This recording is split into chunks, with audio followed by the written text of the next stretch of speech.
जी अस्सलाम वालेकुम। कैफेट आज के लेक्चर आगाज़ करते हैं। लेक्चर 54। आज के लेक्चर में रिलेटेड पार्टी की असाइनमेंट आपको दी गई थी, केस स्टडी डिस्कस करेंगे हम। और इसके अलावा दो छोटे से कंसेप्ट्स हैं, ढाई कंसेप्ट है बेसिकली, ढाई भी नहीं, सवा दो कंसेप्ट्स हैं। दो छोटे से कंसेप्ट है और एक कल हमने आपको याद है लर्निंग ऑब्जेक्टिव 4 में छोटा सा कंसेप्ट था वैल्यूएटिंग बिजनेस रैशनल, वो पेंडिंग किया था। हालांकि इम्पोर्टेंट नहीं है लेकिन मैं भी रिप्रोडक्शन के क्वेश्चन में पूछ ले, इसलिए आज उसको डिस्कस करना है। और फिर लास्ट दो लर्निंग ऑब्जेक्टिव रिलेटेड पार्टी के जो इजी हैं और केस स्टडी, यानी ओवरऑल आज का लेक्चर आपके लिए इजी भी होगा, शायद थोड़ा शॉर्ट भी हो। लेकिन बहरहाल सबसे पहले होम असाइनमेंट, जिन स्टूडेंट ने होम असाइनमेंट नहीं की जरा खड़े हो जाए, फ़ौरन खड़े हो जाए। जिन मेल स्टूडेंट्स ने होम असाइनमेंट नहीं की, खड़े असाइनमेंट की है, असाइनमेंट की है सबने। असाइनमेंट ऐसा कैसे हो सकता है सब असाइनमेंट करके आए? असाइनमेंट की है, हाँ 3 हफ्ते बाद आ जाए, आज ही पकड़ा गया, शाबाश शाबाश। तो मैंने क्या बोल रहा है भाई, प्यारे भाई। अच्छा वैसे मेरी बात नहीं आपको समझ आती तो एग्जामिनर की रिक्वायरमेंट को क्या समझते होंगे आप?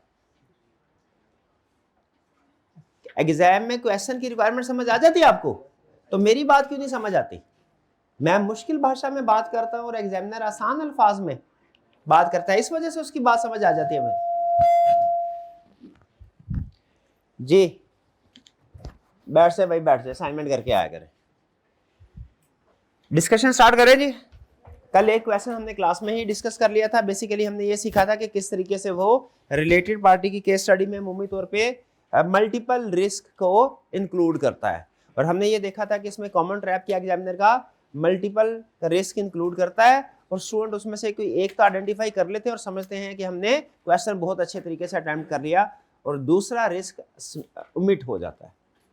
ठीक है, फिर आपको 3 क्वेश्चन दिए गए थे, कोशिश की गई थी कि 3 केस स्टडीज वो हम सेलेक्ट करें जो कि आपके इस टॉपिक के मैक्सिमम कंसेप्ट्स को रिवाइज करवा दें। डिस्कशन स्टार्ट करें।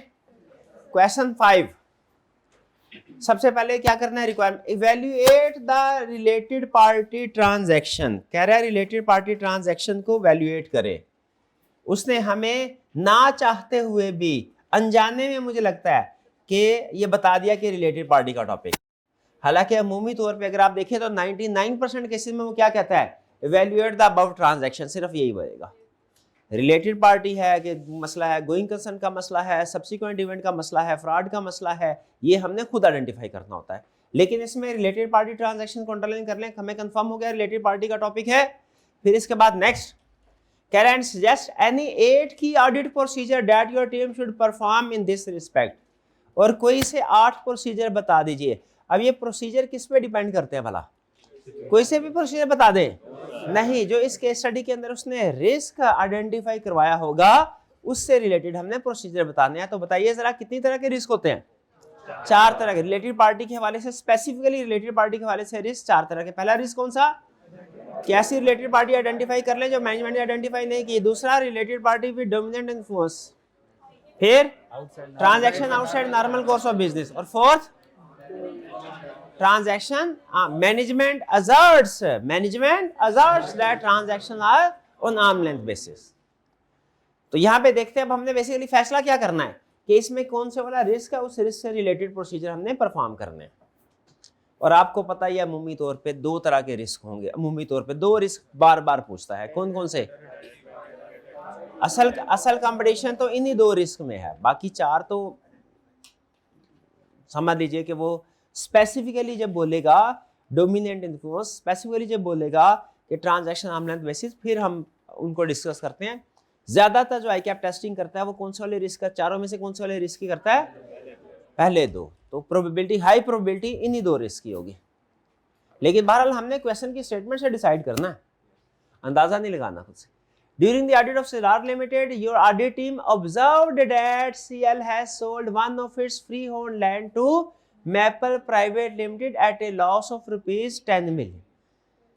मुझे बताइए पहली लाइन में ही रिस्क है, कौन सा रिस्क है? नहीं भाईजान, यहां पे आपको कल सिखाया था योर ऑडिट टीम ऑब्जर्व्ड, इसमें क्या रिस्क है? हाँ, अगर आगे चल के, अभी ये रिलेटेड पार्टी साबित नहीं हुई, अगर आगे चल के रिलेटेड पार्टी साबित होगी तो योर ऑडिट टीम ऑब्जर्व्ड, इन अल्फाज से हमने क्या नतीजा निकालना है कि ये रिलेटेड पार्टी हमने आइडेंटिफाई की है, मैनेजमेंट ने हमें नहीं बताई। Your audit team observed that CL has sold one of its freehold land to Maple private limited at a loss of ₹10 million. फिलहाल हमें इतना पता चला कि सेल ऑफ लैंड की ट्रांजैक्शन है। Done, sale of land. तो जरा से लैंड और सोल्ड को अंडरलाइन कर लें। हमें अभी तक क्या पता चला, लैंड सेल की है और लॉस पे की है। आपको लॉस से लगता है transaction outside normal course of business है? क्यों, क्या लॉस नहीं हो, फिक्स एसेट बेचे तो लॉस नहीं हो सकता? हो सकता है लॉस। ठीक है, तो ये एक ट्रांजैक्शन तो है, सिग्निफिकेंट ट्रांजैक्शन है, लेकिन outside normal course of business सिर्फ लॉस से पता नहीं चलेगा। हल्की सी इंडिकेशन जरूर है, मैं भी इस बात से एग्री करता हूं कि लॉस पे अगर चीजें बेचे तो इसी चीज की इंडिकेशन है कि शायद ये आर्म लेंथ बेसिस पे ये outside normal course of business की ट्रांजैक्शन है। ये हल्की सी इंडिकेशन है जरूर, या ज़हन में ये भी आ सकता है कि ये ट्रांजैक्शन आर्म लेंथ बेसिस पे नहीं है। बहरहाल अभी तक हमें इतना पता चला सेल ऑफ लैंड की ट्रांजैक्शन। आगे चलता है, your teams further investigation of the matter and reading of the minutes of the board of directors meeting revealed that. Further investigation से ये बातें पता चली। पहला, a director of CL holds 20% share holding in MPL which makes this entity as CL's related party. कितना आसान सवाल, खुद से बता दिया। हालांकि अगर ये बात ना भी बताता ना, which makes this entity as CL's related, ये बात यहां तक भी अगर बात खत्म कर देता तो भी हमें पता चल जाता ये रिलेटेड पार्टी है। कैसे पता चलता? क्योंकि एक कंपनी में डायरेक्टर है, दूसरी कंपनी में 20% या उससे ज्यादा शेयर होल्डिंग हो तो कॉमन डायरेक्टरशिप या कॉमन शेयर होल्डिंग की वजह से एसोसिएटेड कंपनी बन जाती है। ये पढ़ा हुआ है आपने पहले कर? हाँ जी। तो यहां तक अगर बात खत्म हो जाती स्टिल ये लेकिन उसने क्लैरिटी के साथ खुद बता दिया, ओके रिलेटेड पार्टी ट्रांजैक्शन है, ये पता चल गया। अब इसका मतलब है एक रिस्क तो कंफर्म हो गया, कौन सा? Your audit team have observed. अब चूंकि ये जो है एमपीएल रिलेटेड पार्टी है, सीएल और एमपीएल रिलेटेड पार्टी है, और ये ट्रांजैक्शन हमें मैनेजमेंट ने नहीं बताई, हमने खुद आइडेंटिफाई किया है, तो ए प्रोसीजर तो कंफर्म आ जाएंगे। कौन से वाले? हाँ जी, related party identified by auditor, not identified by management. By done, ये प्रोसीजर लिख लेंगे। Okay, MPL would pay 30% of the consideration in cash and the remaining amount over a period of 5 years। अब ये बताए, क्या आपके ख्याल में ये नॉर्मल टर्म्स एंड कंडीशंस है? ये आउटसाइड नॉर्मल को, तो लॉस से कंफर्म, लॉस से सिर्फ हल्की सी इंडिकेशन मिली थी कि ये शायद नॉर्मल टर्म्स में ट्रांजैक्शन नहीं हुई।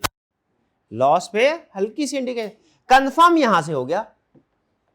तो अब आपने जो रीजन लिखनी है ना, वो कौन सी वाली रीजन लिखनी है? सेकंड पॉइंट वाली। तो इस सारी कहानी से हमें दो बातें पता चली। नंबर वन, ये एक रिलेटेड पार्टी की ट्रांजैक्शन है जो मैनेजमेंट ने आइडेंटिफाई नहीं की थी, ऑडिटर ने आइडेंटिफाई की। और नंबर टू, ये transaction outside normal course of business. बताइए मेरे कंक्लूजन से एग्री करते हैं कि नहीं करते? ठीक है, कुछ स्टूडेंट ये भी सोच सकते हैं कि सर ये आर्म लेंथ बेसिस में नहीं है, तो तीसरा जो एंड वाला रिस्क है वो आर्म लेंथ। तो देखिए, लेकिन जब हम transaction outside normal course of business की बात करते हैं ना, तो उसमें आर्म लेंथ वाला पॉइंट कवर हो जाता है। आर्म लेंथ जो फोर्थ वाला रिस्क है ना कि मैनेजमेंट एजर्ट्स, वो हमने उस वक्त एड्रेस करना है जब क्वेश्चन के अंदर स्पेसिफिकली वो लिखेगा कि मैनेजमेंट ने ये स्टेटमेंट दी है कि transaction with related party on arm length basis. फिर हमने वो लिखना है, कंपेयर करना है एक्सपर्ट वाली बात अनरिलेटेड पार्टी के साथ, मार्केट टर्म्स एंड कंडीशन के साथ कंपेयर करना वगैरह वगैरह, अजम्पशंस की एप्रोप्रिएटनेस देखना। ये वाले प्रोसीजर कब लिखने हैं? जब वो स्पेसिफिकली पूछेगा, नाम लेके कहेगा कि मैनेजमेंट ने स्टेटमेंट ये दी है ट्रांजैक्शन आर्म लेंथ बेसिस में रिलेटेड पार्टी की, बताओ कैसे चेक करोगे। फिर हमने वाले प्रोसीजर लिखने हैं। वरना जहां पे आपको लगे ना कि फेवर दी गई है और प्राइस जो है वो मार्केट से कम ज्यादा है, तो transaction outside normal course of business के प्रोसीजर इस रिस्क को कवर कर लेते हैं कि आर्म लेंथ बेसिस पे थी कि नहीं, इनडायरेक्टली। और डायरेक्ट प्रोसीजर कब लिखते हैं? जब क्वेश्चन में बोलेगा। तो इस valuate the above related party transaction, valuate कीजिए, वैल्यूएट कीजिए। वैल्यूएट का मतलब इसमें क्या क्या रिस्क हैं? इस केस के अंदर क्या क्या रिस्क है मेरे भाई? इस केस के अंदर क्या क्या रिस्क है? सर एक रिस्क ये, पहला रिस्क ये कि एक्सटेंडेड क्रेडिट टर्म दे दिया, पहला रिस्क ये है कि एक्सटेंडेड क्रेडिट दे दिया है, टर्म दे दिया, और दूसरा ये तो मुझे क्वेश्चन की इंफॉर्मेशन बता रहे हैं भाई। क्रेडिट एक्सटेंड करना कहां कब से रिस्क हो गया? क्रेडिट एक्सटेंड किया तो उसमें तो फिर बैड डेट का रिस्क होना चाहिए। रिलेटेड पार्टी के हवाले से कौन सा रिस्क है? अभी बताया इसको, अभी बताया, अभी कल बताया है, बताया नहीं बता पा रहा, अभी बताया है। रिलेटेड पार्टी के हवाले से आप बताएं बहन, बताएं रिलेटेड पार्टी के हवाले से क्या रिस्क है? यहाँ evaluate the above related party transaction, evaluate करें, एनालाइज करें इसमें क्या प्रॉब्लम है। हाँ, अनआइडेंटिफाइड रिस्क, अनआइडेंटिफाइड रिस्क, हाँ रिलेटेड पार्टी अनआइडेंटिफाइड बाय में। आपको किस लफ्ज से पता चला इस केस में ये रिस्क है? योर ऑडिट टीम से नहीं बहन, योर ऑडिट टीम ऑब्जर्व्ड, पूरा बोले हाँ योर ऑडिट टीम, आपकी ऑडिट टीम ने ऑब्जर्व किया है। योर ऑडिट टीम तो कई जगह पे लफ्ज आ सकता है, योर ऑडिट टीम ऑब्जर्व, आपके टीम ने ऑब्जर्व किया है। और इवैल्यूएट करें क्या मजीद इसमें कोई और इशू है जो हमें कंसीडर करना चाहिए? क्या उसमें एक मसला तो उन्होंने बता दिया कि रिलेटेड पार्टी ऑडिटर ने आइडेंटिफाई किया, मैनेजमेंट ने नहीं की, क्या और कोई प्रॉब्लम है इसमें? हाँ, ये transaction outside normal course of, शाबाश। ये कैसे पता चला outside normal course of business है? एक तो लॉस पे है, ये छोटा इशू, छोटी रीजन लॉस पे, बड़ी रीजन क्या है? तो भाई 5 साल का एडवांस दे दिया, 5 साल का क्रेडिट पीरियड दे दिया। 5 साल का क्रेडिट पीरियड ऑर्डिनरी नहीं, 5 महीने का ऑर्डिनरी नहीं होता, 2-3 महीने बस, इससे ज्यादा नहीं, 1-2-3। तो इससे पता चला अहम चीज क्या है, आपने क्वेश्चन में वो अल्फाज ढूंढने हैं जिनकी वजह से रिस्क राइज हो रहा है, वरना मैं बताऊंगा आप याद कर लेंगे, आगे चले फिर अगली दफा क्वेश्चन आया पता नहीं चलेगा, एग्जाम का क्वेश्चन आया सामने पता नहीं चलेगा। तो आपने वो लफ्ज नोट करना है किस लफ्ज से कौन सा रिस्क राइज हो रहा है। और बाज़ बात एक लफ्ज से भी रिस्क राइज होता है, जैसे यहाँ पे लफ्ज ऑब्जर्व ज्यादा है, मैं योर ऑडिट टीम से, ऑडिट टीम ने ऑब्जर्व किया, मैनेजमेंट ने नहीं बताया। ओके चले, रिस्क इवैल्यूएट कर लिया आपने, शाबाश। कम नंबर का पार्ट था लेकिन ज्यादा अहम यही था। अब प्रोसीजर क्या बताने हैं? 2 हेडिंग बना दें कि एक इकट्ठे कर दें, मिक्स करें कि अलग अलग? तो बताइए जरा, जो फ्रॉम ओके वो 6 प्रोसीजर फिट कर दिए। इसके अलावा दूसरे कौन से procedure? Signature transaction outside normal को बिजनेस के प्रोसीजर लिखेंगे, डन, शाबाश। अब आखिरी सवाल मेरा, आखिरी सवाल, ये जो प्रोसीजर आपने लिखने हैं ये अन्य वा लिखने हैं कि तरीके से लिखे से? अच्छा, तरीके से लिखे से मतलब क्या कि क्या सिर्फ हर जगह पे ट्रांजैक्शन ट्रांजैक्शन ट्रांजैक्शन लिखते जाएंगे कि ये जो स्पेसिफिक है सेल ऑफ लैंड इसका जिक्र करेंगे? क्या आपके सोल्यूशन में कहीं पे सेल ऑफ लैंड का जिक्र आएगा? क्या आपके सोल्यूशन में कहीं 10 मिलियन लॉस का जिक्र आएगा? हाँ जी आएगा, ठीक है। वैसे तो इस प्रोसीजर में कवर हो जाते हैं, लेकिन फर्ज करें एक स्टूडेंट अगर रिलेटेड पार्टी का सब कुछ भूल गया तो आपने उसे कहना है भैया 4 प्रोसीजर तो तुमने हर केस में लिख देने हैं। कौन से थे वो? आइडेंटिफाई, कॉन्फा, डिस्क्लोज, अप्रूवल, शाबाश, ठीक है। लेकिन अगर आपने प्रोसीजर याद किए हैं तो इन प्रोसीजर में वो कवर हो जाते हैं। ओके, इस क्वेश्चन में कोई प्रॉब्लम? केस स्टडी क्लियर हो गई? आइंदा अगर रिस्क ऐसे इसी मिलती जुलती इंफॉर्मेशन के साथ आपके सामने प्रेजेंट करे, आइडेंटिफाई कर लेंगे? मुझे नहीं लगता, क्या कर लेंगे? पक्का? अब इम्तिहान ले लेते हैं, अगले क्वेश्चन की तरफ चलें फिर से। Discuss your course of action in the above situation. हाँ ये इस तरह की रिक्वायरमेंट देता है। इस रिक्वायरमेंट में खास बात क्या है भला? हाँ, कि पूछ भी लिया और ये भी नहीं बताया कि किस चैप्टर में से पूछा है, किस टॉपिक में से पूछा है। आई क्या मुझे बताइए, स्पेसिफिकली बताता होता है मूवी तौर पे, उसकी आदत क्या है? हम नहीं बताता, जेनेरिक से। तो यहाँ पे स्टूडेंट बाजू का रिक्वायरमेंट पढ़ के कहते सर आपने तो बोला था सबसे पहले रिक्वायरमेंट पढ़ते हैं, रिक्वायरमेंट पढ़ के हमें कुछ समझ ही नहीं आई, तो इसका मतलब हमारी तैयारी अच्छी नहीं, ये मतलब है नहीं, इसका मतलब क्या है भाई, आई कैप ने रिक्वायरमेंट में नहीं बताया, तो जो चीज रिक्वायरमेंट में नहीं बताई वो आई कैप किधर बताएगा, क्वेश्चन। अब आपको रिक्वायरमेंट पढ़ना है, कई दफा रिक्वायरमेंट पढ़ के, अक्सर रिक्वायरमेंट पढ़ के आपको पता चल जाता है कि किस टॉपिक में से है, लेकिन नहीं पढ़ता, रिक्वायरमेंट पढ़ के नहीं पता चलता, तो कहाँ क्वेश्चन की स्टेटमेंट से पता चलेगा। ओके अच्छा मुझे बताइए, कोर्स ऑफ एक्शन क्या सिर्फ प्रोसीजर लिखने हैं, वैल्यूएट भी करना, ओके। इम्पैक्ट ऑन रिपोर्ट लिखते हैं क्या, ये मैंने आपको बताया हुआ है, शायद बताया होगा ना, कोर्स ऑफ एक्शन और ऑडिट प्रोसीजर में क्या फर्क है, ऑडिट प्रोसीजर और ऑडिट स्टेप्स तो एक ही चीज होते हैं, ऐसा क्या,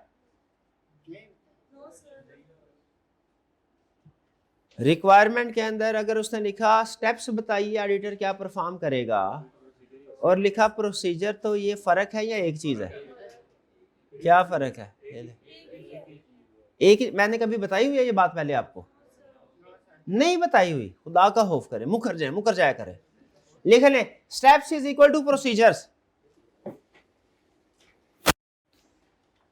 भैया क्लास के स्टार्ट में ये ऑन कर दिया करें, मुझे हाइब्रिड क्लास का व्यू मिलता करे, और ये मार्कर वगैरह चेक करके ना खराब वाले साइड पे कर देने हैं, और ये वर्किंग कंडीशन में होने चाहिए, ये दो ना बाकी टीएस को भी बता दीजिएगा, ठीक है, शुक्रिया जज़ाकल्लाह जी। तो लिखिए steps is audit steps is equal to audit procedure, बस यही लिखना है, और आगे लिखिए course of action is equal to, course of action is equal to audit procedure plus impact on report. ये किसी ऐसे पे लिखना है, बाद में आप देख पाए, मुकर ना जाए अगली दफा, फिर हफ्ते बाद फिर पूछो, फिर मुकर जाएंगे सर नहीं बताया था। Steps is equal to procedure, requirement के अंदर स्टेप्स का लफ्ज आया तो इसका मतलब क्या है, इज इक्वल टू प्रोसीजर, और अगर कोर्स ऑफ एक्शन का लफ्ज आया तो इज इक्वल टू प्रोसीजर भी बताओ जो ऑडिटर करेगा, प्लस इंपैक्ट ऑन रिपोर्ट भी। इंपैक्ट ऑन रिपोर्ट पता है क्या होता है, मुझे नहीं लगता आपको इंपैक्ट ऑन रिपोर्ट का पता क्या होता है, इम्पैक्ट और हाँ सिर्फ ओपिनियन नहीं, बाकी चीजें भी बताने। इम्पैक्ट ऑन रिपोर्ट का मतलब पूरी रिपोर्ट, बाकी चीजें क्या होती है ओपिनियन के अलावा, basis for qualified opinion, modified basis for qualified opinion, फिर इसके बाद की ऑडिट मैटर, और क्या क्या हो सकता है, emphasis of matter, other matter, going concern, ये सारी चीजें। तो अच्छा अब क्या लिखा, course of action is equal to audit procedure plus impact on report के साथ ब्रैकेट में हल्का सा लिख ले, अगर कोई है तो, यानी कोई सिचुएशन ऐसी भी होती है जिसमें इंपैक्ट ऑन रिपोर्ट नहीं होता, कहीं ऐसा ना हो सैम्पलिंग के क्वेश्चन में वो कह दे कोर्स ऑफ एक्शन बताओ, एनॉमली है कोर्स ऑफ एक्शन बताओ, तो आप ये तो बता दे कि इसको हमने प्रोजेक्शन में इंक्लूड नहीं करना, total of projected miss statement में ऐड कर देना है बाद में, और फिर उसके बाद क्या, सर ने तो बताया था कोर्स ऑफ एक्शन का मतलब इंपैक्ट ऑन रिपोर्ट भी होता है, सैम्पलिंग में तो इंपैक्ट ऑन रिपोर्ट होता ही नहीं है, तो अब क्या लिखे, सर ने गलत बताया था क्या, इसीलिए आगे बता दिया। कुछ सिचुएशन ऐसी है जिनमें सिर्फ प्रोसीजर होते हैं, इंपैक्ट ऑन रिपोर्ट नहीं होता, इसलिए वहां पे अगर कोर्स ऑफ एक्शन का लफ्ज आया तो क्या होगा, आपने सिर्फ प्रोसीजर लिखना है, इंपैक्ट ऑन रिपोर्ट नहीं लिखना। ये बात समझ आई, मुझे नहीं लगता मेरी बातें आपको समझ आ जाए, हो ही नहीं सकता, हो नहीं सकता, पहली दफा में तो बिल्कुल नहीं समझ आएंगी ना। तो बताइए क्या आया है, steps is equal to procedure, समझ आ गए, ये तो मुझे खुद नहीं समझ आ रहा क्या लिखा है, अच्छा बोला, okay okay okay okay steps, फिर इसके बाद आगे क्या लिखा है, कोर्स ऑफ एक्शन, हाँ जी कोर्स ऑफ एक्शन है, रिक्वायरमेंट के अंदर कोर्स ऑफ एक्शन का मतलब क्या है, जो भी ऑडिटर ने भागदौड़ करनी है, ये करो वो करो वो करो वो करो, इसको बताओ उसको बताओ, ये सारा कुछ लिखना है, और फिर उसके बाद इंपैक्ट ऑन रिपोर्ट भी लिखना है, अगर हो तो, अगर हो तो, ठीक है, ये डन। तो यहां पे कोर्स ऑफ एक्शन समझ आ गई अब आपको क्यों बताया, अच्छा यानी प्रोसीजर तो लिखने ही लिखने हैं। कह रहा जी, you are the audit manager on the audit of a listed company Kamil limited, इसमें कोई इशू है, prior to completion of audit you came across a prospectus issued by Neelam limited, according to which a director of KL is the chief executive of NL। इसको underline करें, director of KL is the chief executive of, एक कंपनी में director दूसरी में भी director, related party हो गई। रिलेटेड पार्टी, इस लाइन से क्या साबित हुआ? सिर्फ एक सवाल का जवाब दूंगा। अब आपने अगेन हस्बे मामूल यही कहना, सर ये नहीं बताया था, मुकर जाना आपने, मुझे पता है, फिर भी अगर जवाब दे दिया आपने तो मान लूंगा आपने ऑडिट का हक अदा कर दिया अभी तक जो भी पढ़ा। ये ले ऑडिट दाव पे लग गया आज। चीफ एग्जीक्यूटिव डायरेक्टर है, जिससे पूछा सिर्फ वही बताएगा चीफ एग्जीक्यूटिव डायरेक्टर है या नहीं है। के सर ने बताया ही नहीं चीफ एग्जीक्यूटिव डायरेक्टर है, गलत, ये मेरा भाई बताएगा। चीफ एग्जीक्यूटिव डायरेक्टर है या नहीं है गलत। चीफ एग्जीक्यूटिव डायरेक्टर है या नहीं है गलत। चीफ एग्जीक्यूटिव डायरेक्टर है या नहीं है, पता नहीं, बिल्कुल गलत।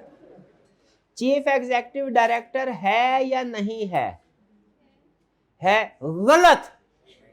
ये है ऑडिट, ये पढ़ा है हमारा ऑडिट।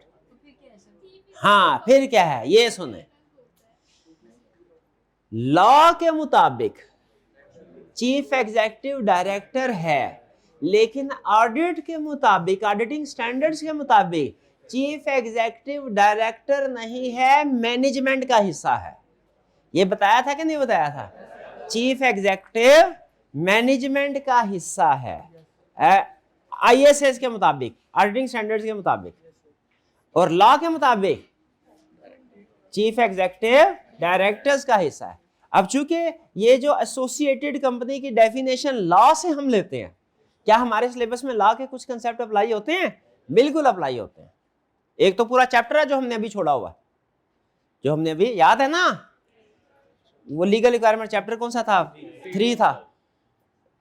तो लॉ के रूल्स के मुताबिक याद रखिएगा। अब चूंकि एसोसिएटेड कंपनी का जब हमने स्टेटस डिटरमिन करना है तो लीगल कंसेप्ट को अप्लाई करना है, तो जब लीगल कंसेप्ट को अप्लाई करना तो चीफ है, इसीलिए मैंने बोला क्या, हालांकि लिखा हुआ है कि एक डायरेक्टर है वो दूसरी कंपनी में चीफ एग्जीक्यूटिव है, तो हम रूल कौन सा लगा रहे हैं? कॉमन डायरेक्टरशिप, क्योंकि कॉमन डायरेक्टरशिप या 20% कॉमन शेयर होल्डिंग हो तो एसोसिएटेड कंपनी होती है, ये लॉ ने बताया।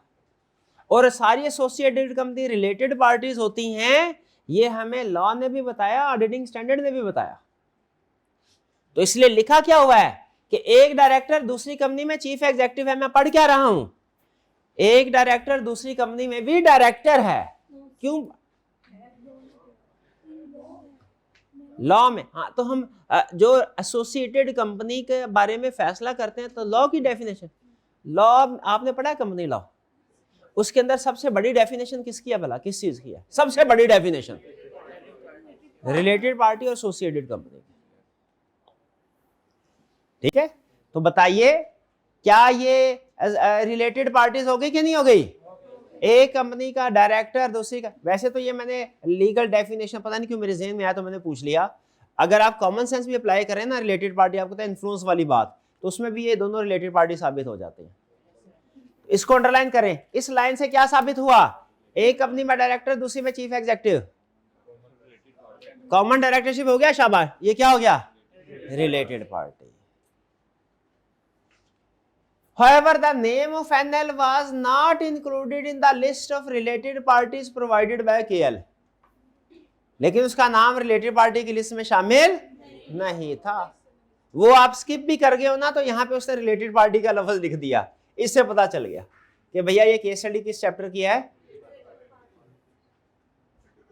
On being confronted, the management has advised that the name was omitted inadvertently. उसने कहा गलती से sir, as the appointment took place in just 2 months prior to the year end.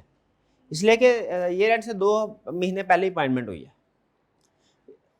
तो अब बताइए ये रिस्क कौन सा है, वैल्यूएट करें। मैनेजमेंट ने डिस्क्लोज नहीं किया, शाबाश। क्या ये कोई significant transaction outside normal course business का केस है? ट्रांजैक्शन की उसने कहीं बात ही नहीं की। तो सिर्फ एक रिस्क आएगा कि इसमें मल्टीपल रिस्क हैं। कौन से वाला? वही लिखना है। क्या उसमें कोई इंपैक्ट ऑन रिपोर्ट है? इस वाले रिस्क में क्या कोई इंपैक्ट ऑन रिपोर्ट है? हाँ, डिस्क्लोज करना है, शाबाश, बिल्कुल ठीक है। तो आप एंड पे एडिशनली ये भी लिख सकते हैं कि अगर डिस्क्लोज नहीं करते तो ये मिस स्टेटमेंट होगी, क्वालिफाइड ओपिनियन दे सकते हैं। वरना और कुछ भी ना हो तो कम से कम 6 प्रोसीजर लिख दे जो हमने पढ़े।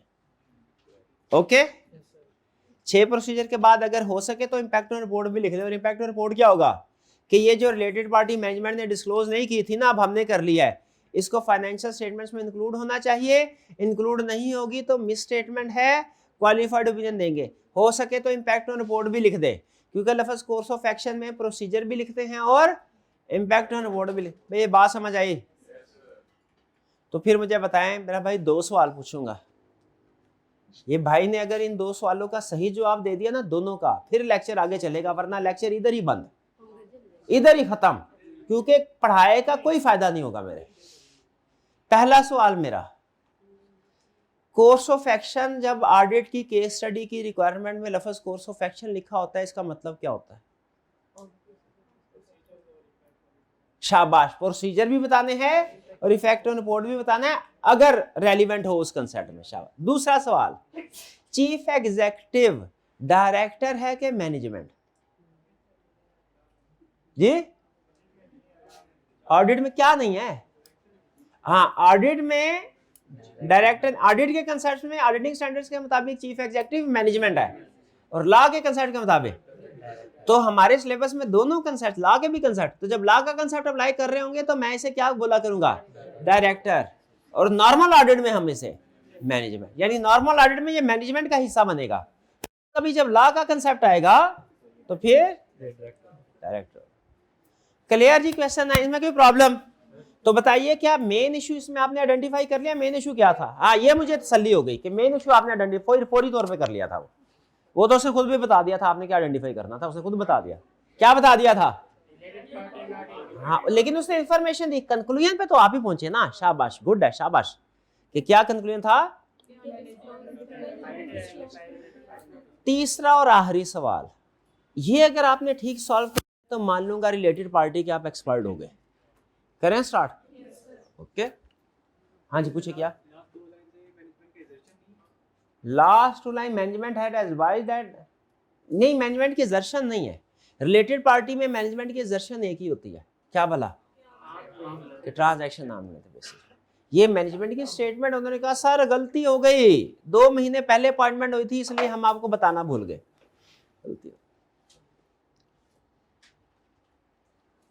अशम्स limited is an unquoted, unquoted कौन सी होती है? Unlisted public company. A large part of its business is carried out with person or organization who are related to the management of the share. बहुत सी related party के साथ बहुत सी transaction होती हैं। मुझे याद आया, अगर एक कंपनी ने रिलेटेड पार्टी के साथ ट्रांजैक्शंस एग्जीक्यूट की है रिलेटेड पार्टी के साथ, और अगर तो वो रिलेटेड पार्टी के साथ ट्रांजैक्शन सही डिस्क्लोज नहीं की हुई, आइडेंटिफाई काउंट फॉर डिस्क्लोज करना है ना, ठीक है? 3 इशू बता रहा हूं आपको, आपने मुझे बताना इन तीनों में इंपैक्ट ऑन रिपोर्ट। अब ये एडिशनल कंसेप्ट है, ये समझ लीजिए कि रिलेटेड पार्टी से उठ के हम चैप्टर 2 में आ गए। भाई हल्की हल्की चैप्टर 2 की रिवीजन भी होती रहे तो क्या बुरी बात है? तो आप करते क्यों नहीं? आखिरी दफा चैप्टर 2 की केस स्टडी कब सॉल्व, सच बताना है, कब सॉल्व की थी आखिरी दफा?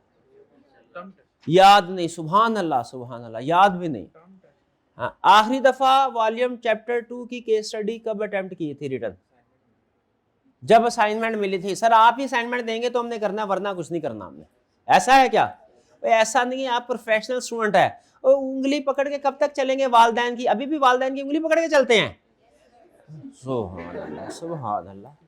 असाइनमेंट नहीं करनी सर, इसके लिए जो मर्जी मनवा ले हमसे, जो मर्जी मनवा ले, बस असाइनमेंट नहीं करनी, हमने जिम्मेदारी नहीं लेनी। पहला सवाल, रिलेटेड पार्टी के साथ ट्रांजैक्शन है, उसकी अप्रूवल नहीं ली गई, इंपैक्ट ऑन रिपोर्ट बताएं। ये मेरा भाई बताएगा इंपैक्ट ऑन रिपोर्ट। और इम्पैक्ट ऑन रिपोर्ट ऐसा बताएगा, खुद भी शर्मिंदा होगा और मुझे भी शर्मिंदा करेगा। चले मेरे भाई, रिलेटेड पार्टी की ट्रांजैक्शन हुई है, अप्रूवल लेनी चाहिए थी ना, वो तो हमने यही तो चीजें देखनी, identify account for disclose approval, approval नहीं ली, क्या होगा? इम्पैक्ट ऑन रिपोर्ट ये बताएंगे कि अगर वो मैनेजमेंट अगर फाइनेंशियल स्टेटमेंट में डाल देती है तो ठीक है, अगर नहीं डालती तो वो मिस स्टेटमेंट है, तो क्वालिफाइड ओपिनियन देते हैं। रिपोर्ट में हम ये लिखेंगे कि मैनेजमेंट ने अगर फाइनेंशियल स्टेटमेंट में इंक्लूड कर दिया तो भैया मैंने तो फाइनेंशियल स्टेटमेंट की तरफ बात लेके नहीं गया, फाइनेंशियल स्टेटमेंट्स में इंक्लूड कर दिया लेकिन उसकी अप्रूवल नहीं हुई। मेरा फोकस किस चीज के ऊपर है? अप्रूवल नहीं हुई। मेरा फोकस इस पे नहीं है कि डिस्क्लोजर नहीं हुआ, डिस्क्लोजर हो गया, अप्रूवल नहीं हुई। इम्पैक्ट ऑन रिपोर्ट बताएं,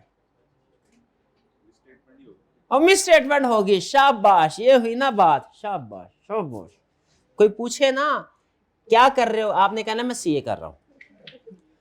कोई पूछे किस कॉलेज में पढ़ रहे हो, आप जिस कॉलेज में पढ़ रहे हो उसका नाम बताना।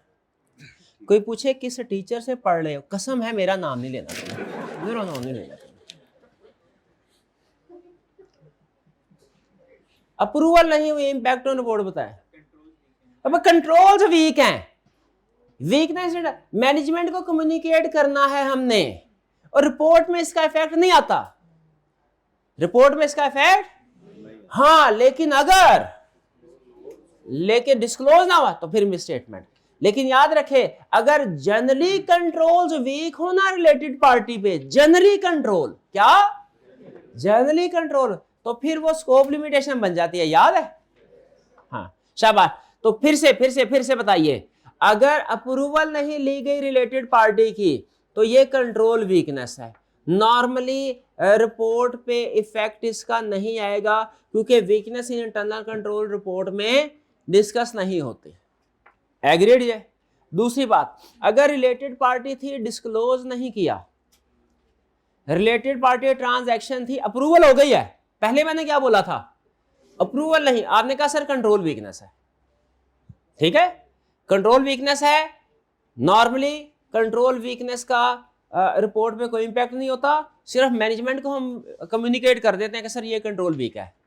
लेकिन किसी हद तक भाई की बात ठीक भी है, तो इतना मायूस ना हो, किसी हद तक बात क्यों?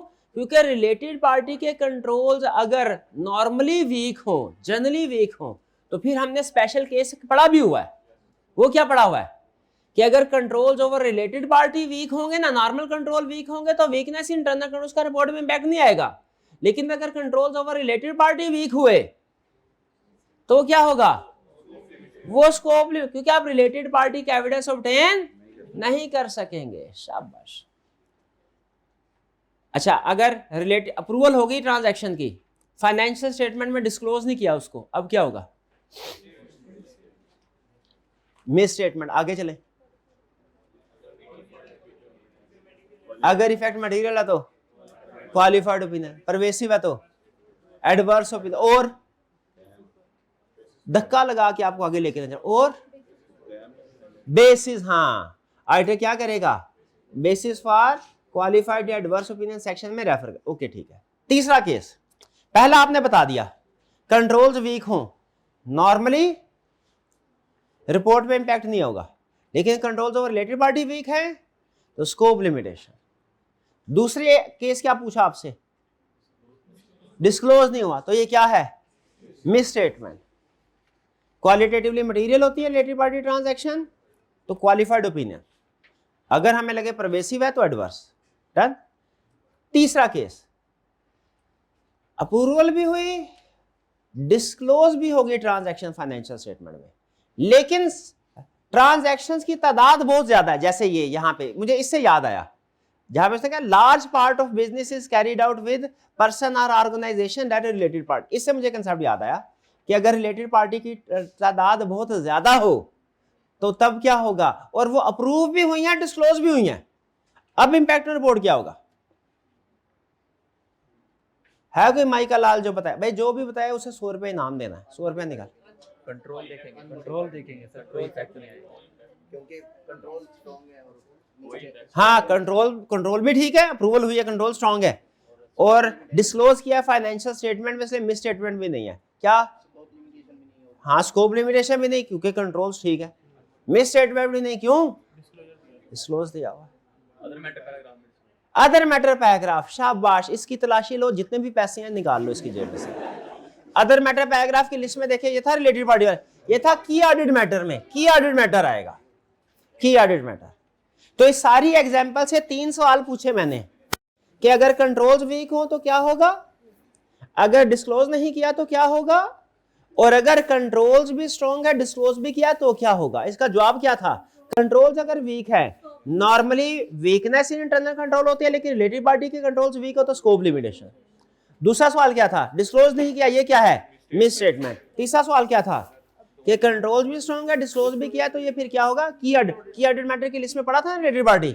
हाँ, तो इस सवाल का मकसद एक ही था, जो 15 मिनट जाया किया ना मैंने, इसका मकसद एक ही था, आपको एहसास दिलाना कि आप चैप्टर 2 की रिवीजन नहीं कर रहे और चैप्टर 2 के कंसेप्ट्स आगे अप्लाई हो रहे हैं। क्या एहसास, क्या मकसद क्या था इसका? बताना आपको चैप्टर 2 की रिवीजन आप लोग नहीं कर रहे और चैप्टर 2 के कंसेप्ट्स आगे अप्लाई हो रहे हैं, तो रिवीजन कर लेंगे जी। बेहतरीन टाइम है कल और परसों का, कल, हाँ, हफ्ते की शाम को लेके पीर की सुबह तक बेहतरीन टाइम है चैप्टर 2 के रिवाइज का। शुभ मुहूर्त निकला है, शुभ मुहूर्त निकला है। क्या मुहूर्त निकला है चैप्टर 2 के रिवाइज करने का? क्या? हफ्ते की शाम से लेके पीर की सुबह तक। शाबाश। कि ये की ऑडिट मैटर किस केस में आएगा? की ऑडिट मैटर किस केस में आएगा? वो कह रहे हैं सर हमें बताया किन किन सिचुएशन में की ऑडिट मैटर आएगा। रिलेटेड पार्टी ट्रांजैक्शन और इम्पेयरमेंट के केस में। भाई वो लिस्ट दी गई है, उस लिस्ट में, हाँ बिल्कुल, हाँ, जो भी रिलेटेड पार्टी उसने बता दी सारी सिग्निफिकेंट ही होती है।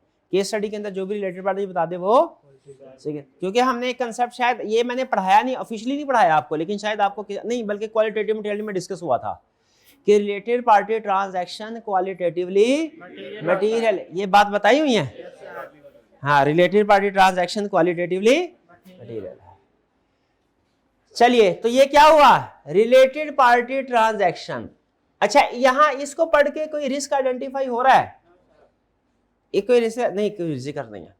State any 8 procedure which an auditor may perform for determine the existence of related parties or related party transaction. हाँ, for existence के exist कर रही है कि नहीं कर रही? क्या इसको समझे? क्या पूछ रहा है? क्या प्रोसीजर मुझे बताओ, कौन से वाले प्रोसीजर बताओ? एग्जिस्ट कर रही है कि नहीं कर? 8 प्रोसीजर है हमारे पास, तो 15-16 प्रोसीजर होंगे, ऐसा है। और हमारे हेडिंग ही 5 बन जाती है, हेडिंग ही, बाकी प्रोसीजर का तो कहना ही क्या, हेडिंग ही 5 बन जाती है। और ये भाई वो हेडिंग बताएंगे। शाबाश। Inquiry with management, discussion among engagement team, inspection of books and record, throughout the audit alert रहना है, और अदर प्रोसीजर थे। अदर प्रोसीजर में ये भाई बताएंगे कौन कौन से थे, और अगर इन्होंने 3 प्रोसीजर बता दिए, खुसूसी दुआ मेरी इंशाल्लाह पास। अदर प्रोसीजर, रिलेटेड पार्टीज को आइडेंटिफाई करने में, कंप्लीटनेस को इंश्योर करने में कुछ अदर प्रोसीजर थे ना। अच्छा, वो ऐसे मेरी तरफ देख रहा है, यहाँ तो मुझे लग रहा है कि मैंने नशा किया हुआ है, या लग रहा है भाई ने किया हुआ है। ऐसे बिल्कुल ऐसे ही देख रहा है, कोई फीलिंग नहीं चेहरे पे, ना परेशानी ना टेंशन ना सुकून, ऐसे। मेरा भाई बताए अदर प्रोसीजर कौन कौन से थे? 3 से बता दे, खुसूसी दुआ आपके लिए। नहीं आता, कोई बात नहीं, फिर भी खुसूसी दुआ, फिर भी खुसूसी। ये मेरा भाई पीछे बैठा है, ये बताएगा। प्रायर ईयर वर्किंग पेपर, शाबाश।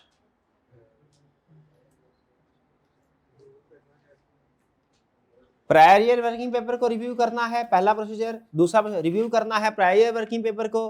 तीसरा प्रोसीजर, जो प्रायर ईयर के वर्किंग पेपर है ना उनको चेक करना है। 3 प्रोसीजर हो।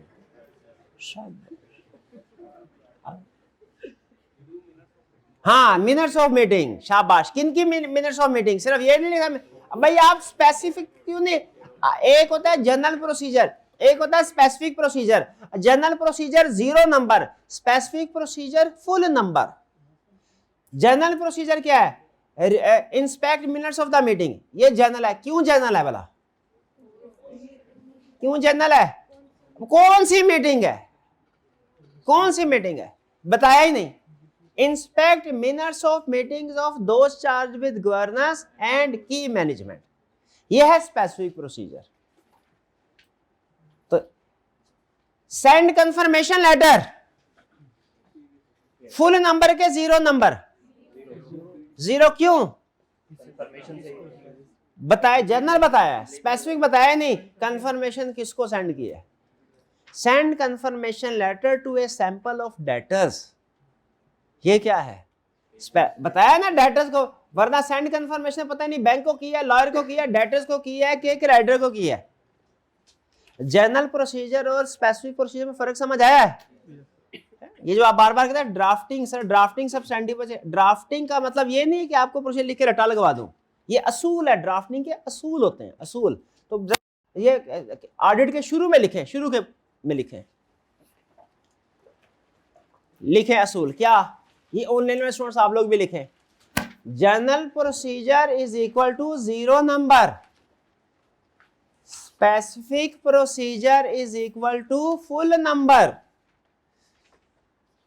आगे लिखे examples, examples inspect minutes of the meeting, आगे लिखे 0 नंबर।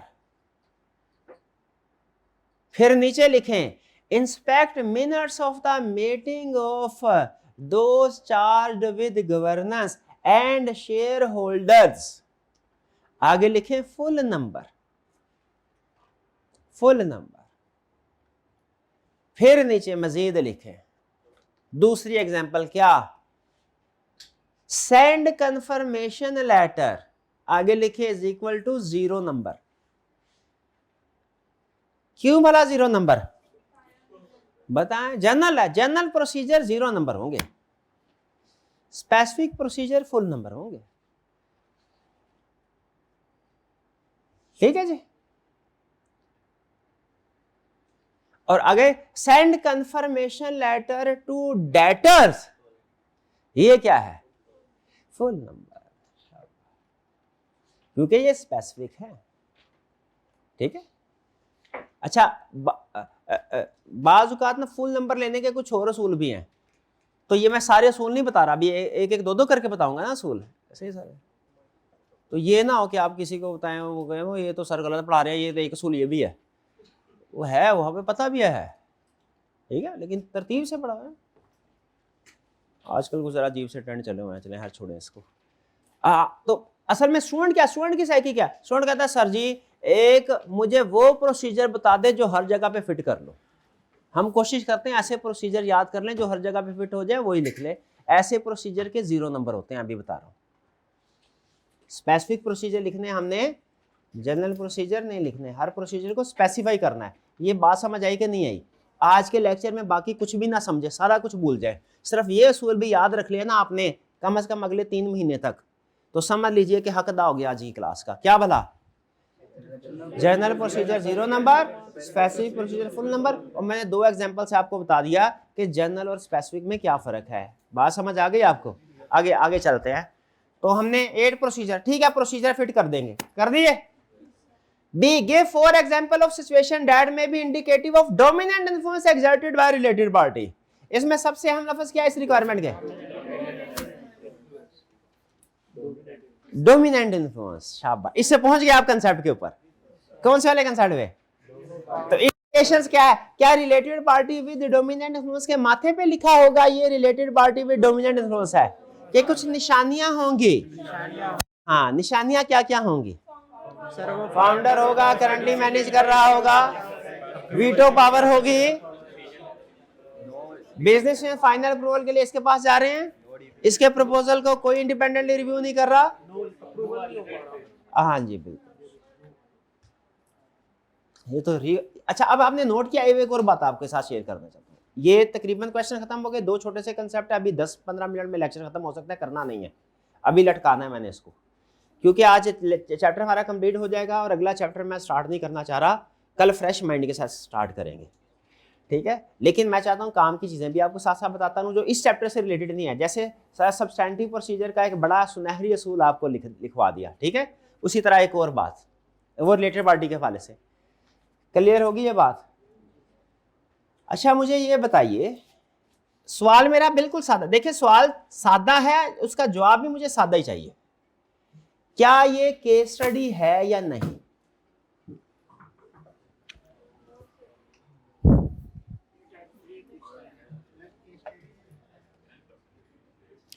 जी, कितने स्टूडेंट का ख्याल है ये केस स्टडी है? हाथ उठाएं।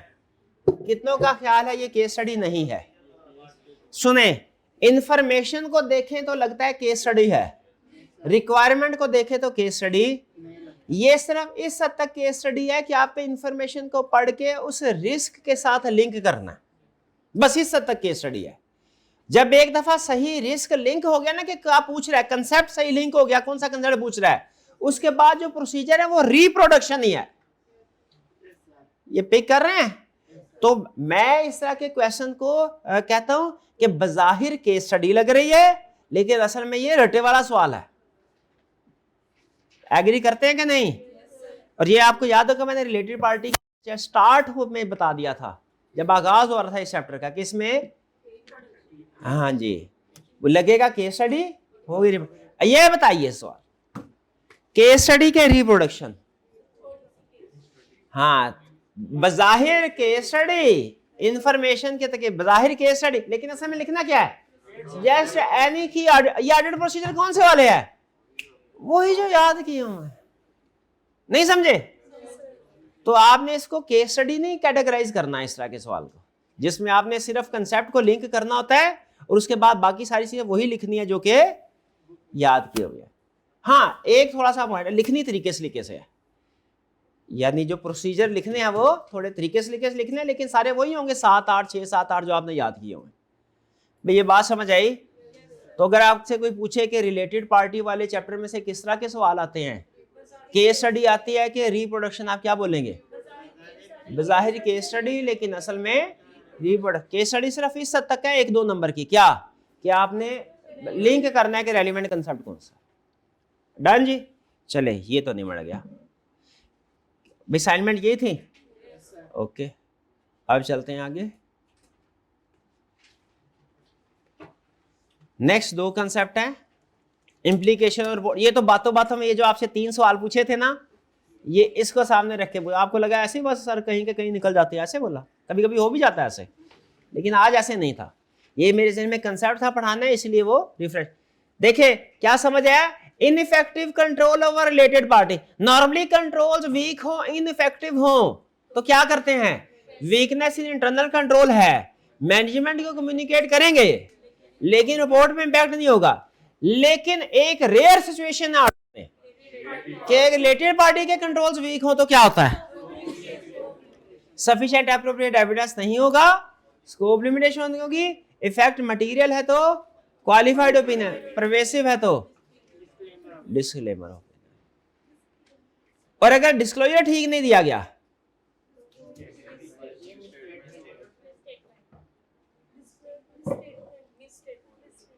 Miss statement. अच्छा, और अगर अमाउंट बहुत ही स्मॉल है,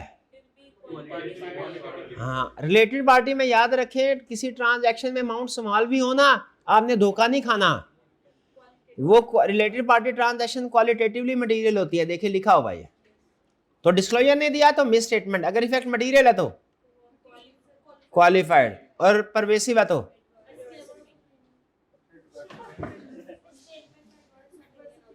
मिस स्टेटमेंट का इफेक्ट परवेसिव है, क्या होगा? परवेसिव है, एडवर्स ओपिनियन होगा, शाबाश।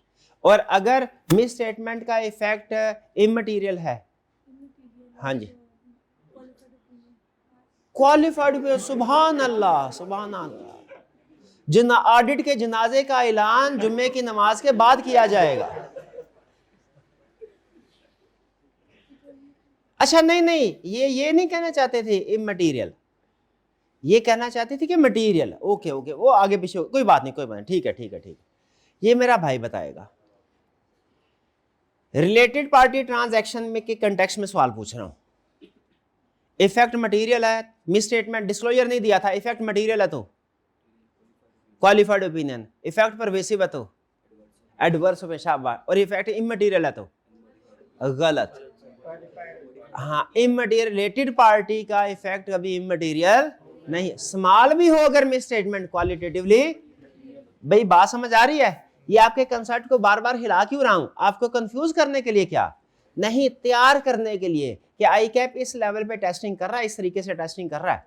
रिलेटेड पार्टी में वो अमाउंट को हमेशा स्मॉल ही रखेगा ताकि आप गलत फैसले की तरफ चले जाए।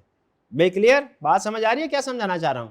और फिर आज के लेक्चर में एक बात और आपको पता चल गई, क्या? चैप्टर 2 आपका कंसेप्ट वीक है। ये एक दो स्टूडेंट, जाहिर है उस्ताद ने पूछना तो एक दो स्टूडेंट से ही होता है, लेकिन मकसद उन स्टूडेंट को हाईलाइट करना नहीं होता, क्योंकि उस्ताद वो सवाल पूछता है जो अमूमी तौर पे जनरल क्लास की वीकनेस होती है। तो ये तो पूछा तो एक दो स्टूडेंट से, लेकिन असल में सारी क्लास के लिए मैसेज है कि चैप्टर 2 रिवाइज कर ले, ठीक है? आगे आने वाले चैप्टर में भी इसके कंसेप्ट सुनो। भाई ये लर्निंग ऑब्जेक्टिव 5 क्लियर? कोई प्रॉब्लम इसमें?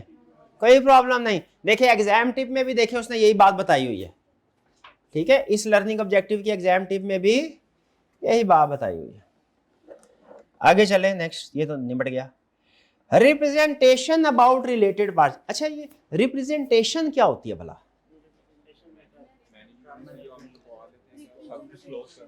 हाँ, मैनेजमेंट से हम जो भी इंफॉर्मेशन लेते हैं उसे रिप्रेजेंटेशन बोलते हैं, या रिटन रिप्रेजेंटेशन बोलते। मैनेजमेंट से हम जो इंफॉर्मेशन लेते हैं उसे क्या बोलते हैं?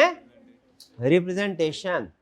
अच्छा, अगर थर्ड पार्टी से इंफॉर्मेशन ले आउटसाइड, उसे कंफर्मेशन बोलते हैं, याद है? और अगर मैनेजमेंट से रिटर्न में इंफॉर्मेशन दे, रिप्रेजेंटेशन। थर्ड पार्टी से रिटर्न में इंफॉर्मेशन ले, कंफर्मेशन। मैनेजमेंट से रिटर्न में इंफॉर्मेशन ले, रिप्रेजेंटेशन। अच्छा बताइए, ये तो हमने पढ़ लिया, डेटर को कंफर्मेशन लेटर सेंड करेंगे क्या क्या इंफॉर्मेशन लेंगे, ये पढ़ लिया कि नहीं पढ़ा? बैंक को, लॉयर को कंफर्मेशन लेटर सेंड करेंगे क्या क्या इंफॉर्मेशन लेंगे, वो भी हमने डिस्कस कर लिया कि लीगल केसेस की लिस्ट वगैरह। सवाल यह है कि मैनेजमेंट से हम कौन सी रिप्रेजेंटेशन ऑब्टेन करेंगे? इसका जवाब यह है कि ये एरिया टू एरिया डिपेंड करता है, इशू टू इशू डिपेंड करता है, ठीक है? फ्रॉड वाला इशू है तो मैनेजमेंट से रिप्रेजेंटेशन, तो मैनेजमेंट से लगभग हर एरिया में लेंगे, लेकिन वो रिप्रेजेंटेशन क्या होगी वो डिपेंड करता है। फ्रॉड है तो आपको पता उसमें मैनेजमेंट से क्या रिप्रेजेंटेशन ऑब्टेन करते हैं, याद है? वो मैनेजमेंट से कहते थे कोई नोन फ्रॉड है, अलेज्ड फ्रॉड है तो हमें बताइए। कोई रिस्क असेसमेंट में आपने रिस्क आइडेंटिफाई किया फ्रॉड से रिलेटेड तो बताइए। ऐसे फ्रॉड जिसमें मैनेजमेंट इन्वॉल्व हो तो वो बताइए, याद है रिप्रेजेंटेशन? गोइंग कंसर्न के हवाले से भी मैनेजमेंट से हम इंफॉर्मेशन लेते थे, रिप्रेजेंटेशन के इंडिकेशन बताइए बेसिस ऑफ गोइंग कंसर्न। सवाल यह है रिलेटेड पार्टी के हवाले से हमें कोई इंफॉर्मेशन मैनेजमेंट से लेनी चाहिए कि सारे काम खुद ही करें? मैनेजमेंट से भी इंफॉर्मेशन लेनी चाहिए। क्या ऑडिटर के सफिशिएंट एप्रोप्रिएट एविडेंस में मैनेजमेंट से हासिल की हुई इंफॉर्मेशन शामिल होती है? यस। तो याद रखिएगा रिप्रेजेंटेशन एक अहम सोर्स ऑफ एविडेंस है, अहम सोर्स ऑफ एविडेंस है, ऑब्टेन करते हैं हम। सोलली रिलाई नहीं करेंगे इसके ऊपर, लेकिन रिप्रेजेंटेशन ऑब्टेन करनी है। तो रिप्रेजेंटेशन क्या ऑब्टेन करेंगे, यानी कि रिलेटेड पार्टी के हवाले से क्या इंफॉर्मेशन लेंगे, ये उसने आपको बताया इस लर्निंग ऑब्जेक्टिव में। लर्निंग ऑब्जेक्टिव 6 में क्या बताया उसने कि ऑडिटर रिलेटेड पार्टी के केस में मैनेजमेंट से क्या इंफॉर्मेशन लेगा और दोज चार्ज्ड विद गवर्नेंस से क्या इंफॉर्मेशन लेगा। मैनेजमेंट और दोज चार्ज्ड विद गवर्नेंस ये अलग लेयर्स हैं, ये पता है ना आपको? ऑडिट के शुरू में हमने इनको डिफरेंशिएट कर दिया।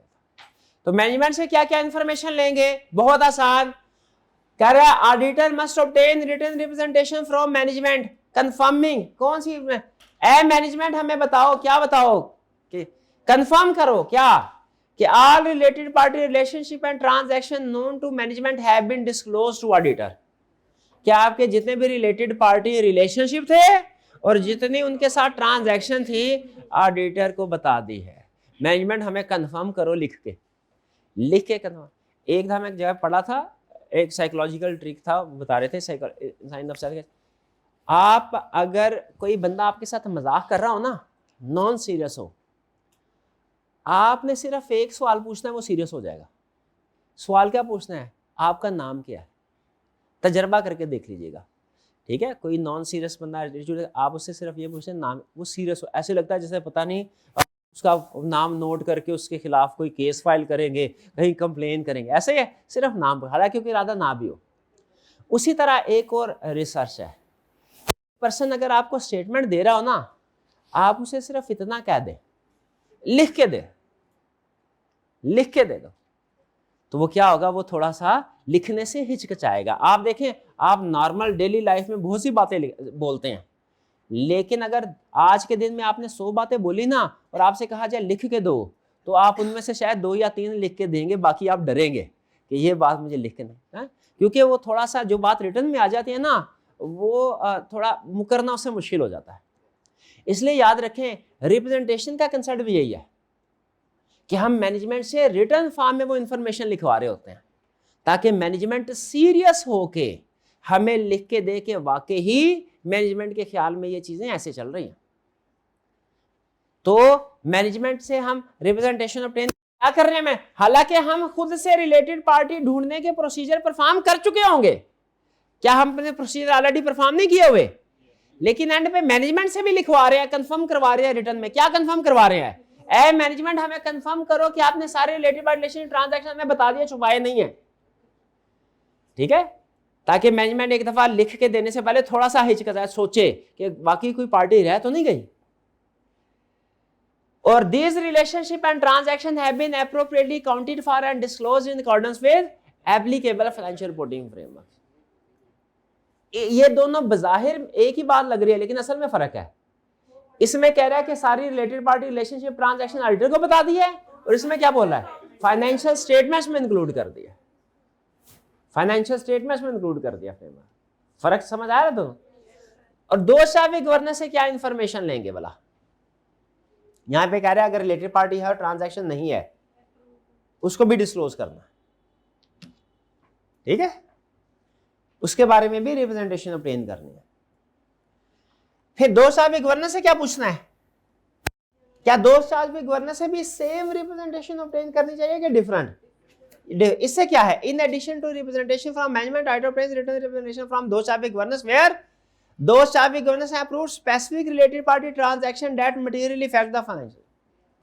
यानी ऐसी एक ट्रांजैक्शन है जो कि मटीरियल सिग्निफिकेंट है और डायरेक्टर ने अप्रूव की है, उसकी अप्रूवल होगी। फिर ऐसी ट्रांजैक्शन है made specific oral representation to the auditor on details of related party. अगर मैंने डायरेक्टर ने ज़बानी कलामी कोई रिप्रेजेंटेशन दी थी ऑडिटर को, ऑडिटर उसे रिटर्न फॉर्म में लिखवाएगा। कोई मटेरियल या सिग्निफिकेंट ट्रांजैक्शन है जिसमें, जैसे significant transaction outside normal course of business थी, तो सिग्निफिकेंट ट्रांजैक्शन है रिलेटेड पार्टी जिसमें डायरेक्टर ने अप्रूवल दी है, तो ऑडिटर उसे लिखवाएगा कि वाकई ही कंफर्म हो जाए वाकई डायरेक्टर ने अप्रूवल दिया कि नहीं। डायरेक्टर ने ज़बानी कलामी कोई रिप्रेजेंटेशन दी है, वो भी रिटर्न फॉर्म में कन्वर्ट करवाएगा। आपको तो हर ओरल जो है रिटर्न फॉर्म में एविडेंस कन्वर्ट होना चाहिए।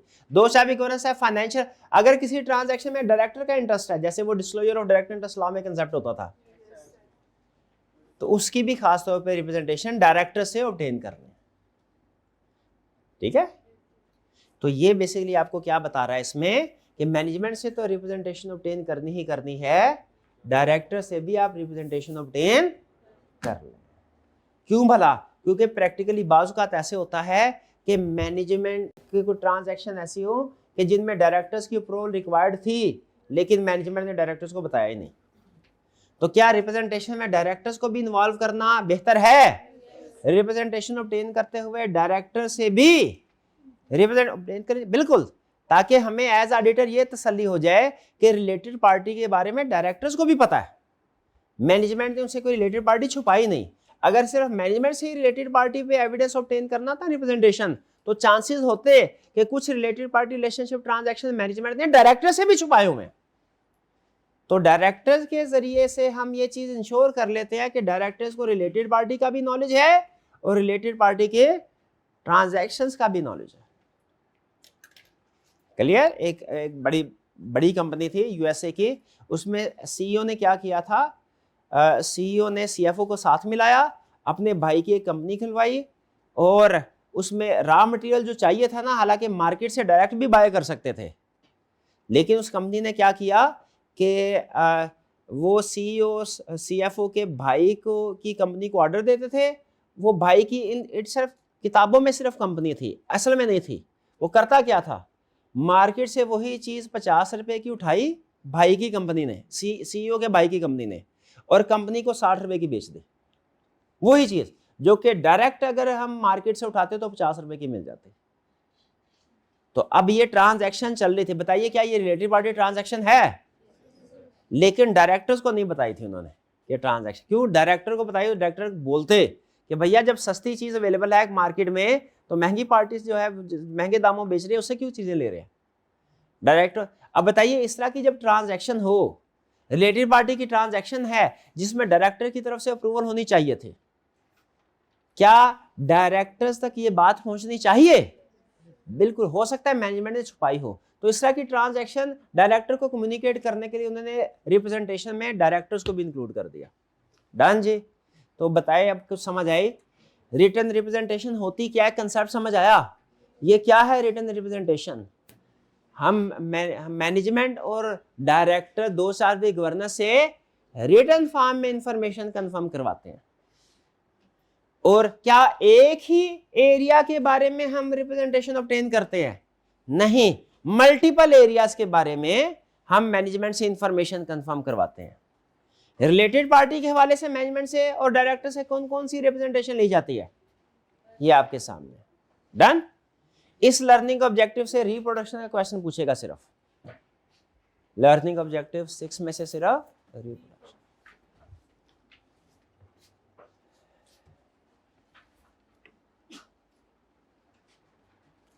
चलिए अब एक छोटा सा सवाल, वही कौन से वाला भला? Management rational. हमने ये पढ़ा था, ये वैसे सिर्फ रटे वाला पॉइंट है, समझ आ जाए तो ठीक है, ना समझ आए तो परेशानी वाली बात कोई नहीं, याद करना है आपने। Transaction outside normal course of business हो तो उसकी रीजन पूछनी है मैनेजमेंट से, ताकि पता चले कि कोई वैलिड रीजन है ट्रांजैक्शन की कि नहीं। अब कैसे पता चलेगा कि जो transaction outside the normal course of business है उसकी कोई रीजनेबल जस्टिफिकेशन थी? कैसे पता चलेगा? या कैसे पता चलेगा ये ट्रांजैक्शन जो है ये सही नहीं है, ये फ्रॉड है, ये ट्रांजैक्शन सही नहीं है, गड़बड़ है।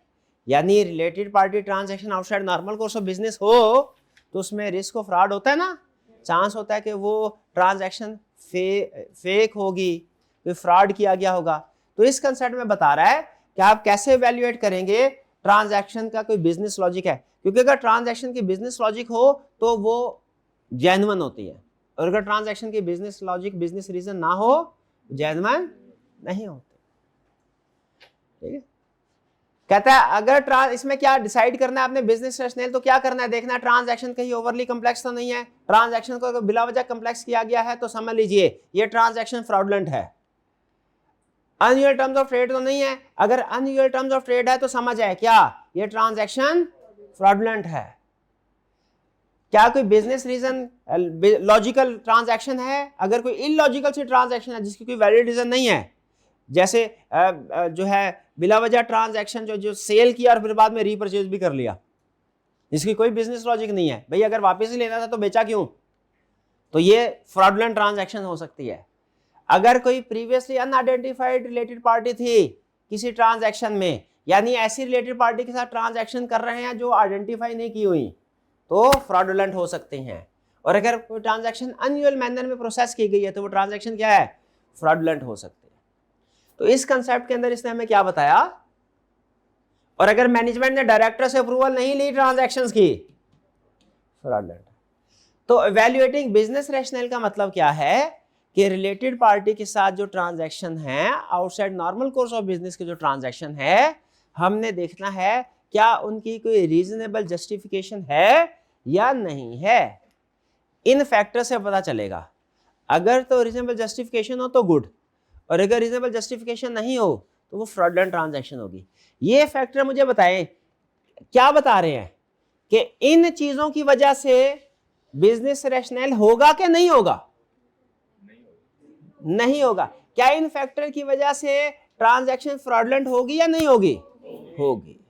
निशानियां बता रहा है, आसान तरीन अल्फाज में क्या बता रहा है, रिलेटेड पार्टी के साथ ट्रांजैक्शन, कौन सी वाली ट्रांजैक्शन फ्रॉडलेंट होती है रिलेटेड पार्टी की, उसकी निशानियां बता रहा है ये।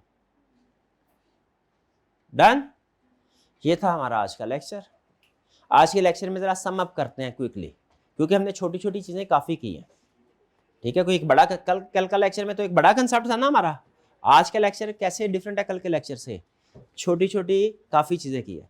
तो बताइए आज के लेक्चर में हमने क्या सीखा? हमने आज के लेक्चर में सबसे पहले केस स्टडीज की। केस स्टडी में हमने ये सीखा कि रिलेटेड पार्टी की केस स्टडी अक्सर बज़ाहिर केस स्टडी होती है, लेकिन असल में रिप्रोडक्शन का क्वेश्चन होता है। डन। फिर हमने ये सीखा कि जनरल प्रोसीजर और स्पेसिफिक प्रोसीजर में क्या फ़र्क है, और ये पूरी ऑडिट का रूल था, सिर्फ रिलेटेड पार्टी का नहीं। जनरल प्रोसीजर के मार्क्स नहीं देता, स्पेसिफिक प्रोसीजर के मार्क्स देता है। उसकी एग्जांपल हमने सीख ली। फिर इसके बाद हमने ये सीखा कि कोर्स ऑफ एक्शन में और ऑडिट प्रोसीजर में क्या फ़र्क है। ऑडिट प्रोसीजर अगर पूछे तो सिर्फ ऑडिट प्रोसीजर लिखते हैं, अगर कोर्स ऑफ एक्शन का वर्ड और रिक्वायरमेंट में तो ऑडिट प्रोसीजर भी और इम्पैक्ट ऑन रिपोर्ट भी अगर कोई और हो। फिर इसके बाद हमने जो नए कंसेप्ट सीखे वो एक था हमारा इम्प्लीकेशन और रिपोर्ट रिलेटेड पार्टी के हवाले से। उसमें हमने ये सीखा कि अगर तो कंट्रोल्स वीक हो तो normally weakness internal control report में कोई इफेक्ट नहीं होगा। रिलेटेड पार्टी के कंट्रोल्स वीक हों तो वो स्कोप लिमिटेशन है और उसके मुताबिक इफेक्ट मटेरियल है तो क्वालिफाइड, परवेसिव है तो डिस्क्लेमर ऑफ ओपिनियन हो सकता है, स्कोप लिमिटेशन। अच्छा, और अगर फिर इसके बाद हमने पढ़ा अगर रिलेटेड पार्टी के साथ जो ट्रांजैक्शंस हैं उनको डिस्क्लोज नहीं किया गया तो डिस्क्लोज ना करना मिस स्टेटमेंट है, क्वालिटेटिवली मटेरियल है, यानी ये कभी भी मटेरियल नहीं होगी। Related party transaction qualitatively material है, अगर इफेक्ट मटेरियल हो तो क्वालिफाइड ओपिनियन, परवेसिव हो तो एडवर्स ओपिनियन। डन। और फिर आपको मजीद वो चीज़ जो उसने डिस्कस यहाँ पे नहीं की हुई, चैप्टर 2 में डिस्कस किया है कि अगर रिलेटेड पार्टी की प्रॉपर अप्रूवल भी हो गई है, डिस्क्लोज भी हो गया है, लेकिन ट्रांजैक्शन सिग्निफिकेंट है तो क्या करते हैं, उसे की ऑडिट मैटर में हमने इंक्लूड करना। फिर हमने रिप्रेजेंटेशन की बात की कि रिलेटेड पार्टी के हवाले से ऑडिटर मैनेजमेंट से कौन कौन सी इंफॉर्मेशन कंफर्म करवाएगा। हमें पता चला मैनेजमेंट से अलग इंफॉर्मेशन कंफर्म करवाते हैं, डायरेक्टर से अलग। मैनेजमेंट वाली आसान थी रिप्रेजेंटेशन कि सिर्फ ये बता दो रिलेटेड पार्टी आइडेंटिफाई कर दी कि नहीं, डिस्क्लोज कर दी कि नहीं। डायरेक्टर वाली थोड़ी सी मुश्किल थी, उसमें क्या पूछते हैं, डायरेक्टर से कहते हैं जो आपने हमें ओरल रिप्रेजेंटेशन दिया उसे रिटर्न कर लें। ऐसी ट्रांजैक्शन जिसमें मैनेजमेंट का या आपका इंटरेस्ट है डायरेक्टर्स का, उसके बारे में रिप्रेजेंटेशन ऑब्टेन करें। और तीसरी कौन सी थी, हाँ, सिग्निफिकेंट ट्रांजैक्शन जिनमें अप्रूवल ली गई है वो बता दे हमें, ताकि हमें कंफर्म हो जाए बाकी इन्होंने अप्रूवल दी है। ये ना हो मैनेजमेंट हमसे बाला ही बाला कह दे कि अप्रूवल लिया, असल में डायरेक्टर से अप्रूवल ना लिया। ये कंसेप्ट थे। क्लियर? रिलेटेड पार्टी के पूरे चैप्टर में कोई क्वेश्चन पूछना चाहते हो तो पूछ ले। जी शाबाश।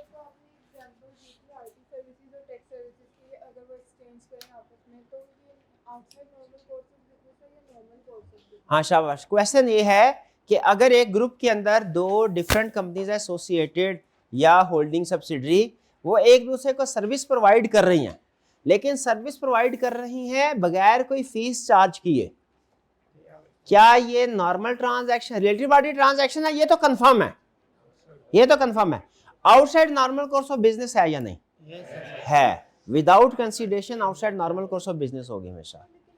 हाँ, अगर अगर एक ए बी को सर्विस प्रोवाइड कर रही है और पैसे नहीं ले रही, और बी भी ए को सर्विस प्रोवाइड कर रही है, पैसे नहीं ले रही, तो याद रखें ये आपने ये नहीं कहना कि सर्विसेज नेट हो गई, आपने कहना है ये दो ट्रांजैक्शन है और दोनों ही outside normal course of business है।